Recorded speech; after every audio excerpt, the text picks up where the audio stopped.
Okay, I'm going to call this subcommittee to order. This is the General Government Subcommittee of the Senate Finance Committee. And Adam, you want to quickly take a membership status? Yes, sir. Senator Peterson? Here. Senator Newman? Here. Senator Lucas? Here. Senator Vogel? Here. Senator Locke? Here. Senator Eben? Here. All right, Mr. Chairman, that completes the roll. Thank you, Adam. And I would just tell the members what we're going to do two-part. We're going to have a public part and then an executive session part. And the public portion will be Adam continuing through the member amendments. And then after that, we will adjourn and then we'll do our next thing. So go ahead, Adam. Thank you, Mr. Chairman. So I'm going to go ahead and scroll down here and pick up on, let's start with line, trying to remember where we left off here. Okay, let's start with line 42 there since we're right there. So this is an amendment adds language directing the Compensation Board to review the plan to be developed by by DCGS by July 1 of 2021, outlining law enforcement agencies' roles and engagement with the development of the Mental Health Awareness and Response Community Understanding Service Alert System, or Marcus Act, related to HB 5043 and Senate Bill 5038. And going down to the next line, 43, this is an amendment provides positions in the position count table for the Piedmont Regional Jail. Line 44, project labor agreements. So this delays the enactment of project labor agreements to November 1 of 2021 and requires that no project labor agreement shall be used on a construction project below $80 million until November 1 of 2024. And requires DGS to create a work group of construction industry professionals and other stakeholders. Line 45, reclamation process at Central Virginia Training Center. So this amendment provides $100,000 general fund the second year for the Department of General Services to replace the derelict components of the water system at the CVTC, which is now closed, and this is due to localities that are relying upon that water system. Line 46, $60,000 general fund the second year. This is for DHRM to implement a pilot program to conduct a state employee diversity and inclusion sentiment analysis. Line 47, this creates a work group within DHRM to study and provide recommendations on the establishment of collective bargaining rights for consumer-directed Medicaid reimbursed home care workers. Line 48 directs the Office of Diversity, Equity, and Inclusion to develop, in consultation with others, recommendations to create and implement language access policies for state government. Line 49, $50,000 the second year for the fiscal impact associated with SB 1331 was just recently reported from P&E. And the FIS says no fiscal impact for that one, so that's probably not necessary. Line 50, sorry. So this amendment provides $50,000 the second year associated with SB 1422, and the FIS has no fiscal impact associated with that bill as well. Line 51, this is related to SB 1459, and FIS indicates that ELECT can absorb that cost, but that was actually PBI'd in P&E, so that is no longer relevant. That is line 51, sir. Line 52, so this is $50,000 the second year. This is a placeholder for the potential fiscal impact. I've never seen this bill. I don't think it ever actually populated on LAS, so I think that may be disregarded as well. Moving to line 53, this would provide $3.5 million the second year for general registrar compensation to align the population pay brackets of general registrars with those of the treasurers, commissioners of revenue, and directors of finance. Line 54, this is also related to general registrars and electoral board compensation. This would restore the full reimbursement for compensation for registrars and board members that was included in the budget but unallotted and removed in Chapter 56. So that would reflect a restoration of that unallotment. Line 55, this is also related to general registrar compensation. This is $5.7 million, and this would provide, it would peg the salaries prescribed for general registrars with that of treasurers for similar population sizes, and it would provide 100% reimbursement to the localities versus its current level. And that's what that does, $5.7 million. Line 56. This is related to SB 1239, and this passed the Senate, but the FIS says that it's routine and can be absorbed, so I think that cost can go away.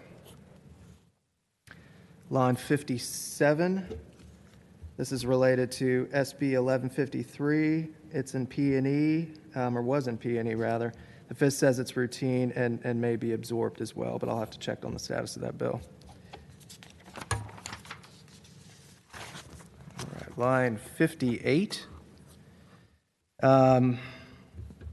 This is also related to registrars. This is $5.7 million, and it does the same as the one we just went through a moment ago, aligning with local treasurers and then increasing the reimbursement to localities by 100%.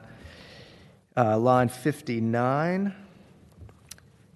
This would direct the Commission on Local Government to undertake a review of the effects of mandatory property tax exemptions on local governments and recommend potential options for mitigating their fiscal impacts. Line 60. All right, line 60. This would provide $6 million the second year, and I'm just going to go ahead and stop because that bill was PBI'd. So moving down to 61. This would provide, so this is Senator Deese, right? So this would draw down $100 million of the $650 million that's proposed in the introduced budget as a voluntary deposit to the revenue reserve, and then redirect that funding for expansion of the Reemploying Virginians REV program through the Virginia Community College System, and then provide for additional unemployment for unemployed individuals through a separate amendment. Line 62, this amendment adds the Middle River Regional Jail expansion to the list of local and regional jail capital projects for which the Commonwealth would provide its 25% share of reimbursement for that capital project.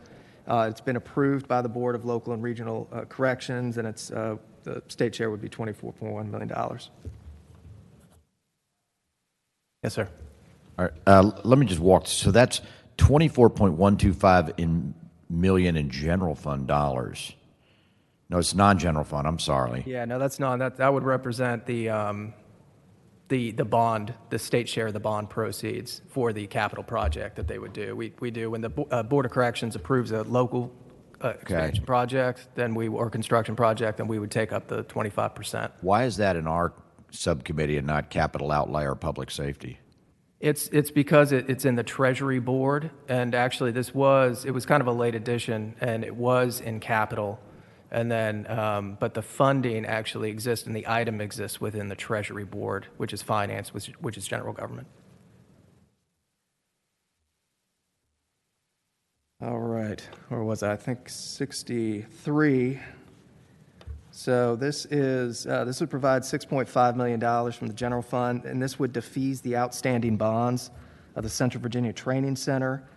So in August 2018 report from the Department of Behavioral Health and Developmental Services indicated that the outstanding bonds on the CVTC estimated for fiscal year 21 and 22 is about $22 million.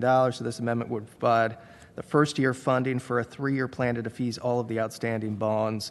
And the CVDC is expected to fully close during this biennium. Line 64. This is the same. So this is for defeasance of the outstanding CVTC bonds, but the patron put in the dollar amounts in both years of the biennium. Line 65. This is $100,000 the second year. This is related to SB 1275. So this is the estimated cost associated with EMS workers, adding a presumption for death or disability related to respiratory disease, hypertension, or heart disease, or cancer. It's indeterminate, but it's also local option now as it was amended in CNL. So that cost is probably going to come down, but patron put in $100,000 essentially as a placeholder for that bill. Line 67, this is also a workers' comp presumption bill. This would add COVID-19 as presumed to be a compensable disease under the Workers' Compensation Act. So this is essentially a placeholder. The FIS indicates a load cost of about $358,000, and there's indeterminate cost for workers' comp, OAG, and it would be retroactive to March 12th of 2020. And that's currently in Senate Finance. All these workers' compensation bills I'm referring are going to be in Senate Finance.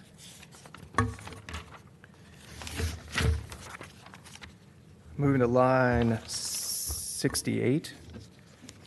There's a language amendment that would add, direct the Bureau of Insurance to collect on fully insured health plans part of its annual mental health parity data collection effort to determine whether possible violations of the Mental Health Parity and Addiction Equity Act exist. Line 69, this is an amendment that would direct Bureau of Insurance to collect and report on the number of mental health service providers by specialty and region. And then line 70, this would add language directing the Workers' Comp Commission, which administers the SAFE program, to access appropriate federal and state resources to increase the reimbursement rate for acute PERC exams. And this would increase the reimbursement rate from the existing average of 34% of actual cost to approximately $2,000 per test to more closely offset the costs associated with providing the exam. And Mr. Chairman, that concludes my review of the proposed member amendments to SB 1100, and I'd be happy to answer any questions you may have. Okay, anybody got any questions for Adam on these 70 amendments? And just for clarification's sake, as I understand, these are the member amendments. Members of this subcommittee can also propose amendments, correct? Yes, sir. Okay, all right. All right, if there's no member questions on this, what I'd like to do is I'm going to move that we adjourn and then proceed forward. So do I hear a motion? So moved. All right, I second it myself. All in favor say aye. Okay, we're adjourned.